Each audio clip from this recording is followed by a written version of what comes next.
Nandito na naman ang Pasko sa ating buhay. Mayroong pag-asa, mayroong pag-ibig na taglay. Mga puso natin nag-aalab sa tuwa. Sa pagdating ng Pasko, walang lungkot na masasadya.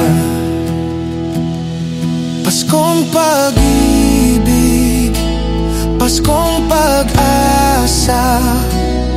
Puso ng bawat isa nag-aalab sa pagmamahal. Magmahalan tayo, magbigayan tayo. Paskong pag-ibig, diwa ng Pasko'y tunay.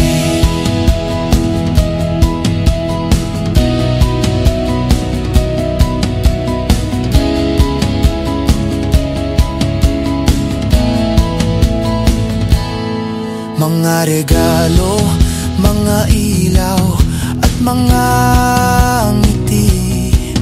Pasko'y panahon ng pagmamahal at pagbibigayan. Wala nang lungkot, wala nang pagdadalamhati. Pasko'y pag-ibig na nagbibigay buhay. Paskong pag-ibig,